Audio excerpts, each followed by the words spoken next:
5 muajsh në Arati dhe disa operacioneve të dështuara për kapjen e tij, Ylli Zalla ka përfunduar në prangat e policisë së shtetit, 49 vjeçari, i cilësuar nga policia si person shumë i kërkuar dhe me rrezikshmëri të lartë shoqërore, u lokalizua në një zonë të pyllëzuar në Krujë, ku dhe u bë i mundur arrestimi i tij.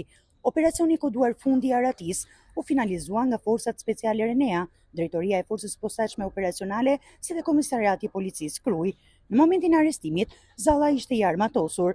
Gjatë kontrollit, policia i gjeti dhe i sekuestroi një armë zjarri Kalashnikov dhe 3 krera me municion.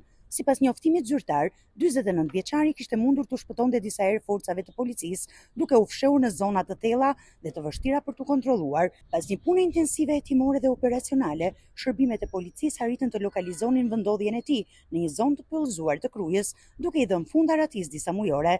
Tashmë Ylli Zalla ndodhet në pranga dhe materialet procedurale i janë referuar prokurorisë për veprimet mëtejshme hetimore.